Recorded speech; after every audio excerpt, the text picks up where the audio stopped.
Hello everyone आपण समस्त को स्वागत आपण प्रिय यूट्यूब चैनल को देखो आशा अंगनवाड़ी कर्मी ता सहित सहायिका दरमा वृद्धि को नहीं दीर्घ दिन है आप देखिथे विभिन्न समय आंदोलन दृश्य देखिथे छोट शिशुर देखु शिक्षा आपणकर अंगनवाड़ी केन्द्र ही आरंभ होता है। छोट शिशु को देखु अंगनवाड़ी कर्मी मैंने सुंदर भाव गढ़ी तुली था एवं आदर्श अंगनवाड़ी केन्द्र गढ़ा सहित देखु अंगनवाड़ी कर्मी दरमा को मध्य सरकार दृष्टि देवा उचित। दीर्घ दिन है आप देखिए सबु समय जहाँकि आंदोलन कर आसुँच जहाँकि अंगनवाड़ी कर्मी ता सहित सहायिका पाचिका एवं आशा कर्मी मध्य किंतु सरकार तांको प्रति अणदेखा करुँच। वर्तमान नवा सरकार आसी सारी आगर बीजेडी सरकार थिले से समय देखो 24 वर्ष शासन करते अंगनवाड़ी कर्मी किसी खुशी खबर आनी पारि नथिले।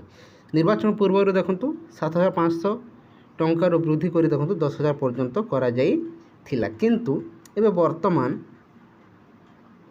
नुआ सरकार बीजेपी तार मैनिफेस्टो घोषणा करिछि जाकि अंगनवाड़ी कर्मी 12,000 टंका ता सहित सहायिका दरमा देखु 8,000 टंका वृद्धि करा जिवो बोली किंतु वर्तमान दरदाम आप देखिए ताकू नहीं आगामी देखु 8 पे लागू होगा जाऊँगी। 8 पे लागू होगा द्वारा दरदाम को दृष्टि रखी देखु केंद्र सरकार सर्वनिम्न वेतन देखु 26,000 टंका पर्यंत निर्णय करा निष्पत्ति नहीं।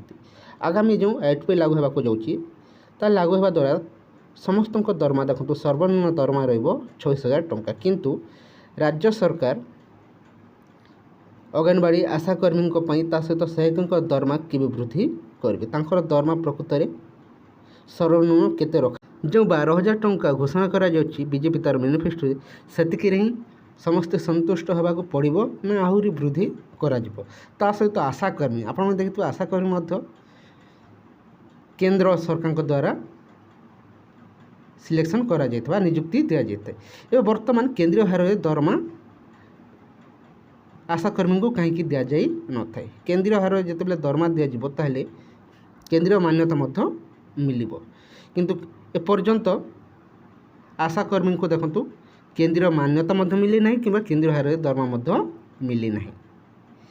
बीजेपी ताकू नहीं आप देखिथे तार मैनिफेस्टो जाकि केंद्रीय हार दरमा को नहीं एपर्यंत कौन स्पष्ट सूचना मिलनी किंतु केंद्रीय मान्यता मिल बोली देखु सूचना रही जहाँकि आशा कर्मी मानी जदि ताहा लागू हो जाए निहाती भाव समस्ते खुशी हेबे किंतु आप देखिथे विभिन्न स्कीम अंडर नियुक्ति दि जाऊँगी ओडिशा रे ता सहित विभिन्न आउटसोर्सिंग कर्मचारी ओडिशा रे कार्यरत से सब को देखिले आगामी नवा सरकार को निहाती भाव चैलेंज रही आउटसोर्सिंग कर्मचारी मानक नियुक्ति दिज्व ना से देखो चाकरी बहिष्कार करा स्थायी नियुक्ति दिज्वार केते संभावना रही से नहीं देखो कौन सूचना मिल पारि ना। एवं देखो बहु संख्यक जहाँ विभिन्न विभाग में आउटसोर्सिंग कर्मचारी गुड़िक कार्यरत भाव में रही था सरकार को सहयोग करुँच।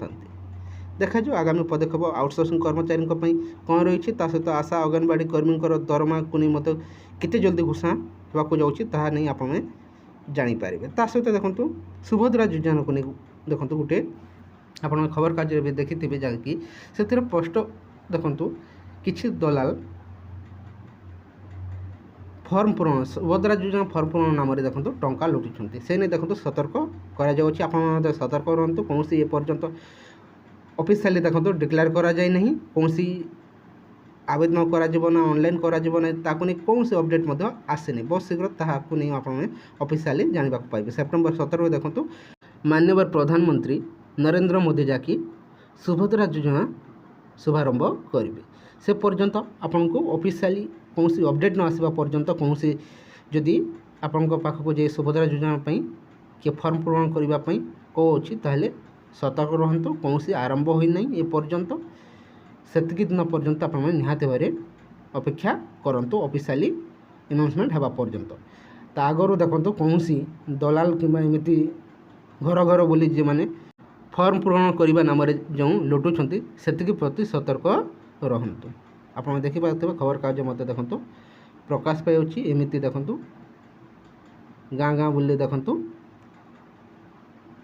ମା'ମାନଙ୍କ ଠାରୁ ଦେଖନ୍ତୁ ଟଙ୍କା ଫର୍ମ ପୂରଣ ନାମରେ ଦେଖନ୍ତୁ ଲୁଟୁଛନ୍ତି ସେଥିପ୍ରତି ସତର୍କ ରହନ୍ତୁ। ତା ସହିତ ବିଭିନ୍ନ କର୍ମଚାରୀ ଆପଣ ଦେଖିଥିବେ ମିଶନ ଶକ୍ତି ଅଣ୍ଡରରେ ଯାହାକି CRPMB ଭାବରେ କାର୍ଯ୍ୟରତ ସେମାନଙ୍କର ଏବେ ମଧ୍ୟ ଦେଖନ୍ତୁ ମିଶନ ଶକ୍ତି ଓଡ଼ିଶା ସଦୃଢ଼ ହେବାକୁ ଯାଉଛି।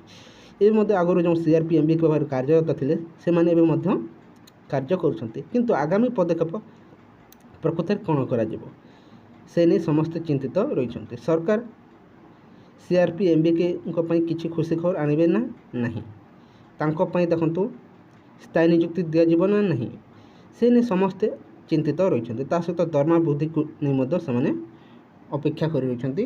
ନିଶ୍ଚୟ ନୂଆ ସରକାର ମଧ୍ୟ ତାଙ୍କ ପାଇଁ ଖୁସି ଖବର ଆଣିବେ ବୋଲି ଆଶା କରାଯାଏ। ବିଜେପି ତା'ର ମ୍ୟାନିଫେଷ୍ଟୋ ଯେଉଁ ସବୁ ଘୋଷଣା କରିଥିଲା ସେସବୁ ଗୋଟେ ପରେ ଗୋଟେ ଦେଖନ୍ତୁ ପୂରଣ ହେବାକୁ ଯାଉଛି। କିନ୍ତୁ ଅପେକ୍ଷା କରନ୍ତୁ, ନିଶ୍ଚୟ ସମସ୍ତଙ୍କ ପାଇଁ ଖୁସି ଖବର ଆସିବ। ଆଶା ଅଙ୍ଗନବାଡ଼ି ଏବଂ ସହାୟକଙ୍କ ଦରମା ନିଶ୍ଚୟ ବୃଦ୍ଧି ହେବାକୁ ଯାଉଛି। ମନେ ରଖନ୍ତୁ 12,000 ଟଙ୍କା ପାଇବେ ଅଙ୍ଗନବାଡ଼ି କର୍ମୀ, ସହାୟକଙ୍କ ଦରମା ବହୁତ ଶୀଘ୍ର ଆପଣଙ୍କର ଘୋଷଣା ହେବାକୁ ଯାଉଛି। ଅପେକ୍ଷା କରନ୍ତୁ, କିଛି ଦିନ ମଧ୍ୟରେ ନିଶ୍ଚୟ ସରକାର ସମସ୍ତଙ୍କ ପାଇଁ ଖୁସି ଖବର ଆଣିବେ। ତା ସହିତ ମିଶନ ଶକ୍ତିକୁ ଓଡ଼ିଶାରେ ଆହୁରି ସୁଦୃଢ଼ କରାଯିବ, ସେଥିପାଇଁ ଅପେକ୍ଷା କରନ୍ତୁ। ମହିଳାମାନଙ୍କ ପାଇଁ ବହୁତ ଶୀଘ୍ର ଖୁସି ଖବର ଆସିବାକୁ ଯାଉଛି। ସୁଭଦ୍ରା ଯୋଜନା ଲାଗୁ ହେବା ଅଳ୍ପ ଦିନ ମଧ୍ୟରେ ଦେଖନ୍ତୁ ମିଶନ ଶକ୍ତି ପୁଣି ସୁଦୃଢ଼ ହେବାକୁ ଯାଉଛି। ଏ କିଛି ଇନଫର୍ମେସନ୍ ରହିଥିଲା। ଯଦି ଭଲ ଲାଗିଥାଏ ଭିଡ଼ିଓକୁ ଲାଇକ୍ କରନ୍ତୁ, ତା ସହିତ ସାଙ୍ଗମାନଙ୍କ ସହ ମଧ୍ୟ ସେୟାର କରିଦିଅନ୍ତୁ। Thank you for watching.